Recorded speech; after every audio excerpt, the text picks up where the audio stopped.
सुप्रभात। हिंदी की कक्षा में आपका स्वागत है। आज आपकी हिंदी की कक्षा का ये अंतिम पाठ है। इसका नाम है मॉनिटर और ये एक बहुत अच्छी कहानी है। इससे आपको एक बहुत अच्छी सीख मिलेगी कि जब हमारे अंदर कोई विशेष गुण होता है तो हमें उस गुण पर घमंड नहीं करना चाहिए, क्योंकि उस घमंड की वजह से जो हमारे गुण का महत्व होता है वो बहुत कम हो जाता है। अगर हमारे अंदर कोई बहुत अच्छा गुण है, कोई बहुत अच्छी क्वालिटी है, स्किल है, तो हमें उसे दूसरों के साथ भी बांटना चाहिए, उस पर घमंड नहीं करना चाहिए। तो ऐसी ही एक कहानी आज हम पढ़ेंगे। देखते हैं। काजल चौथी कक्षा की छात्रा होने के साथ कक्षा की मॉनिटर भी थी। काजल चौथी कक्षा की छात्रा है और इसके साथ साथ वह कक्षा की मॉनिटर भी है। जैसे आपकी क्लास में भी मॉनिटर्स होते हैं और सबको मॉनिटर बनना बहुत अच्छा लगता है। काजल पढ़ाई के साथ खेलों और अन्य कार्यक्रमों में भी सबसे आगे रहती थी। पढ़ाई तो वो करती ही थी, पढ़ाई में वो बहुत अच्छी थी। उसके साथ साथ खेलों में और अन्य कार्यक्रम मीन्स जो अलग तरीके की प्रतियोगिताएं होती हैं, कॉम्पिटिशन्स होते हैं, स्कूल में फंक्शंस होते हैं, उन सब में भी वो सबसे आगे रहती थी। मीन्स उनमें वो पार्टिसिपेट करती थी। इसलिए उसे अपने आप पर बहुत घमंड था। तो उसे अपने आप पर बहुत घमंड था।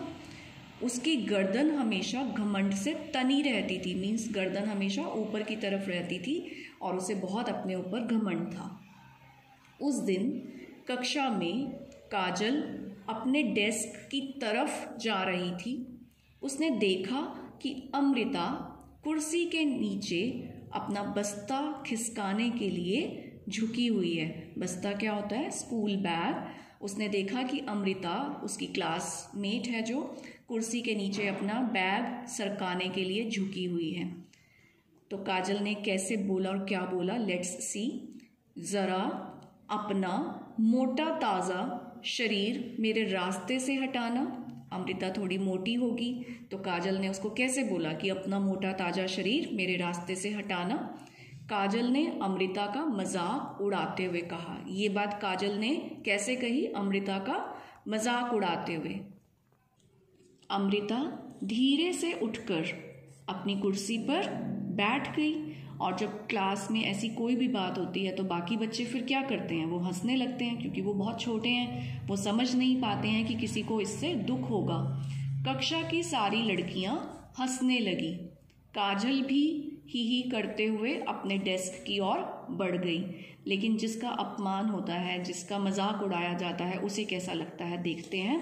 अमृता की आंखों से आंसू बहने लगे। उससे आंसू बहने लगे, वह रोने लगी। उसने अपना सिर झुका लिया ताकि काजल की बात से उसकी आंखों में जो आंसू आए हैं उन्हें वह छिपा सके। ये अमृता ने अपने मन में सोचा कि काश उसकी कोई दोस्त होती जो उसका साथ देती। कक्षा के दरवाजे पर खड़ी आरवी ने पूरा नज़ारा देखा। आरवी सीधे उसके पास जाकर बोली, अमृता, क्या आज मैं तुम्हारे पास बैठ जाऊं? मैं तुम्हारे साथ बैठ जाऊं? अमृता यह सुनकर अवाक रह गई। आपके लिए नया शब्द है ये, अवाक। अवाक का मतलब होता है हैरान हो जाना, तो आप इसे लर्न कर लीजिए। अमृता यह सुनकर हैरान रह गई। उसने हैरानी से आरवी की ओर देखा। आधी छुट्टी का मतलब होता है रिसेस में खेल के मैदान में आरवी की सहेली सुरभि ने उससे पूछा, आज तुम अमृता के पास क्यों बैठी हो? किसने पूछा? ये लाइन किसने कही? सुरभि ने। किससे कही? आरवी से। उसी समय काजल भी वहां आ गई। उसने आरवी का मजाक उड़ाते हुए कहा, लगता है कि अमृता के साथ तुम बहुत खुश हो सकता है।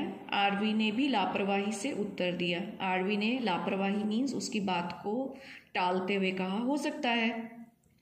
तभी सुरभि ने काजल से कहा कि तुम्हें आज सुबह अमृता के साथ ऐसा व्यवहार नहीं करना चाहिए था। सुबह काजल ने जो अमृता का मजाक उड़ाया था उसके लिए सुरभि ने कहा कि ऐसा व्यवहार नहीं करना चाहिए था। तो काजल ने जवाब दिया, मैंने कुछ भी गलत नहीं कहा। क्योंकि वो है ही मोटी, बदसूरत और निरी मूर्ख। ऐसा कहकर कंधा झटकते हुए गुस्से से काजल वहाँ से चली गई। अब देखो, यहाँ पे हमें अमृता की डिस्क्रिप्शन मिली है कि वो कैसी है। वो थोड़ी सी मोटी है, उसको बदसूरत कहा गया और उसको मूर्ख भी कहा गया, तो इस बात की वजह से उसका मजाक बनाया जाता है। तो यहाँ पे मैं आपको ये कहना चाहती हूँ कि जो भी व्यक्ति इस दुनिया में जैसा है वो अपने आप में बहुत खूबसूरत है, क्योंकि उसे भी भगवान ने बनाया है। और भगवान किसी भी मनुष्य को, किसी भी चीज़ को बुरा नहीं बनाते हैं, सिर्फ हमारा जो देखने का तरीका होता है वो गलत होता है। अगर कोई मोटा है, पतला है, गोरा है, काला है, जैसा भी है, हमें सबका सम्मान करना चाहिए। हमें किसी को भी इस तरीके से दुख नहीं पहुंचाना चाहिए। तो इस पाठ को आगे बढ़ने से पहले सभी विद्यार्थी जो भी इस वीडियो को सुन रहे हैं, पहले अपने आप में एक प्रण लें, अपने आप से प्रॉमिस करें कि आज के बाद वो किसी भी व्यक्ति का इस तरीके से मजाक उड़ाकर दिल नहीं दुखाएंगे। अब हम आगे चलते हैं। तभी आरवी ने अमृता को आवाज़ देकर बुलाया। आरवी ने अमृता को बुलाया और कहा, सुरभि और अमृता, यदि तुम दोनों मेरी मदद करो तो मैं काजल को उसकी गलती का एहसास कराना चाहती हूँ। ठीक है, वो कहती है कि तुम दोनों मेरी हेल्प करो तो मैं काजल को उसकी गलती का एहसास, मीन्स उसे फील करवा देंगे। अमृता बोली, मैं तो तुम्हारी मदद, तुम्हारी सहायता ज़रूर करूँगी, बताओ मुझे क्या करना होगा। सुरभि कुछ सोचकर बोली, ठीक है, मैं भी काजल को उसकी गलती का एहसास कराने में तुम्हारी मदद करूँगी।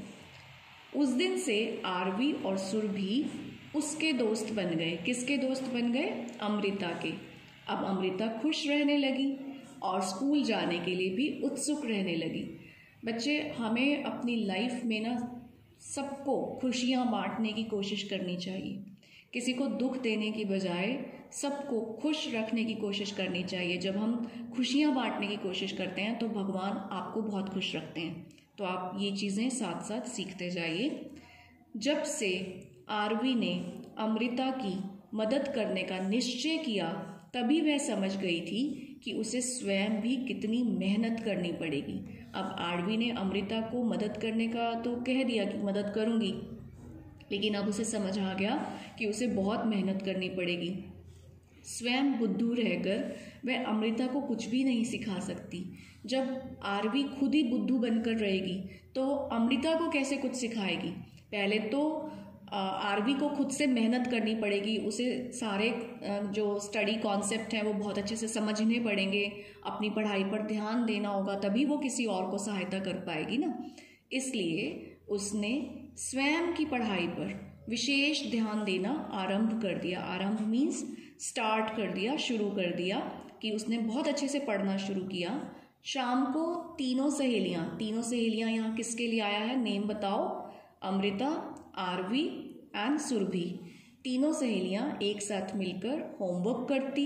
अच्छी सहेलियों के साथ मिलने तथा बैठकर होमवर्क करने के कारण अमृता भी पढ़ाई में दिलचस्पी लेने लगी। दिलचस्पी का मतलब होता है रुचि लेना, इंटरेस्ट लेना। इसी तरह दिन बीतने लगे। इस महीने की मासिक परीक्षा, मासिक मतलब मंथली टेस्ट के परीक्षा फल होता है रिजल्ट ने मिसेज रस्तोगी को हैरान कर दिया। मिसेज रस्तोगी उनकी कक्षा अध्यापिका, वो बहुत हैरान हुई। उन्होंने आरवी से कहा, आरवी तुमने तो कमाल कर दिया, मैं तुम्हारे काम से बहुत खुश हूँ, ऐसी ही कोशिश आगे भी रखना।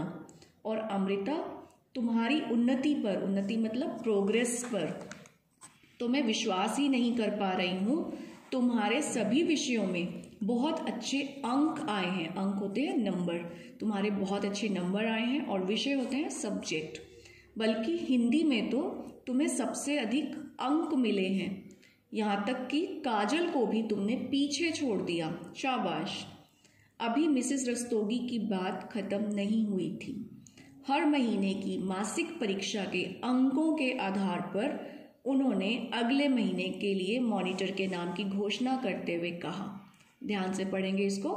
हर महीने की मासिक परीक्षा के अंकों के आधार पर मीन्स नंबरों के बेस पर उन्होंने अगले महीने के लिए मॉनिटर के नाम की घोषणा मीन्स अनाउंसमेंट करते हुए कहा, अब अगले महीने के लिए मॉनिटर के नाम की घोषणा का समय आ गया है।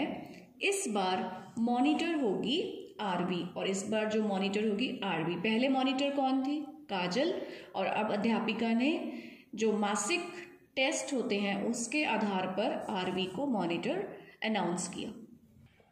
सभी लड़कियों ने जोरदार तालियों के साथ नई मॉनिटर आरवी का स्वागत किया। स्कूल की छुट्टी के बाद काजल ने अमृता के पास जाकर कहा, अमृता, तुमने मुझसे ज़्यादा अंक लाने के लिए कहाँ से नकल की? अमृता ने सिर उठाकर चेहरे पर मुस्कुराहट लाते हुए कहा, जब आरवी और सुरभि जैसी पढ़ाई में मेरी मदद करने वाली सहेलियां हैं तो मुझे किसी से नकल करने की ज़रूरत ही क्या है। देखो, पहले जब काजल ने अमृता का मजाक उड़ाया था इस कहानी के आरंभ में, तो अमृता ने अपना सिर नहीं उठाया था ना। क्यों? क्योंकि उसके अंदर वो कॉन्फिडेंस ही नहीं था किसी से बात करने का। लेकिन अब जब उसके नंबर अच्छे आ गए तो उसके अंदर एक कॉन्फिडेंस आया और उसने सिर उठाकर मुस्कुराकर जवाब दिया। इसीलिए आप सब बच्चों को यहाँ से ये भी सीखने को मिलता है कि आपको अपनी पढ़ाई बहुत अच्छे से करनी चाहिए। जब आपके नंबर अच्छे आते हैं तो आपके अंदर एक कॉन्फिडेंस डेवलप होता है। तो अमृता ने कहा कि मुझे किसी से नकल करने की ज़रूरत ही क्या है। काजल जोर से हंसी। सहेलियाँ, तुम समझती हो कि ये तुम्हारी सहेलियाँ हैं?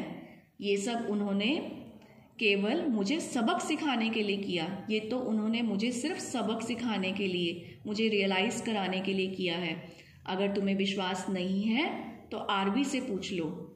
आरवी ने सब कुछ सुना और बोली, तुम गलत हो काजल, मैं अमृता की सहेली हूँ। यह ठीक है कि तुम्हें अपनी गलती का एहसास कराने के लिए मैंने यह अभियान शुरू किया था। अभियान होता है कोई विशेष कार्य। जब हम किसी विशेष कार्य को शुरू करते हैं, किसी विशेष उद्देश्य के साथ शुरू करते हैं, एक पर्पस के साथ शुरू करते हैं। लेकिन अब सचमुच अमृता मेरी सहेली है और मैं भी, सुरभि ने कहा। दूसरी सभी लड़कियों ने आरवी और अमृता को बधाई दी और उन तीनों को घेर लिया। यह देखकर काजल को भी अपनी गलती का एहसास होने लगा। उसने अमृता से अपनी गलती की माफ़ी मांगी। अमृता ने कहा, माफ़ी कैसी? अब हम 3 नहीं 4 सहेलियां हैं। और चारों खिलखिलाकर हंस पड़ी। बच्चों, आपने यहाँ पे एक चीज़ समझनी है कि काजल को उसकी गलती का एहसास कराने के लिए अमृता, आरवी, सुरभि ने मेहनत की। ठीक है। कई बार आपकी क्लास में क्या होता है कि कोई बच्चा आपको हर्ट करता है तो आप उसे मार देते हो या आप उसे कुछ गलत शब्द बोल देते हो, अब्यूजिंग कर देते हो या उसके साथ बुरा व्यवहार करते हो। इस तरीके से आप किसी को उसकी गलती का एहसास नहीं करा सकते। गलती का एहसास कराने के लिए आपको उसके साथ और भी ज़्यादा अच्छा व्यवहार करने की ज़रूरत होती है। अब इन तीनों सहेलियों ने अमृता को किसी गलत तरीके से नीचा नहीं दिखाया। उन्होंने मेहनत करी, अच्छे नंबर लिए और जैसे ही अमृता ने माफ़ी मांगी, उन तीनों ने उसको अपना लिया कि अब हम 3 नहीं 4 सहेलियां हैं। और उन्होंने यहाँ उसका किसी भी तरीके से अपमान नहीं किया और चारों खिलखिलाकर हंस पड़ी। काजल ने भी अपने मन में निश्चय किया कि वह अब से किसी का उपहास नहीं करेगी। उपहास होता है मजाक उड़ाना, किसी का दिल दुखा देना। तो उसने सोचा कि मैं किसी का मजाक नहीं उड़ाऊंगी और अपनी योग्यता पर, जो मेरी कैपेबिलिटी है, जो मेरी बुद्धिमानी है, उसके ऊपर कभी भी घमंड नहीं करेगी। तो इस पार्ट से आपने बहुत सारी अच्छी अच्छी बातें सीखी हैं। आप इस वीडियो को बहुत ध्यान से सुने, उन सारी अच्छी बातों को अपने जीवन में अपनाएं और बिल्कुल अच्छे बच्चे बने, आरवी, सुरभि और अमृता की तरह। अब ऑनलाइन कक्षा में हम इस पाठ से संबंधित अभ्यास करेंगे। Till then, have a good day.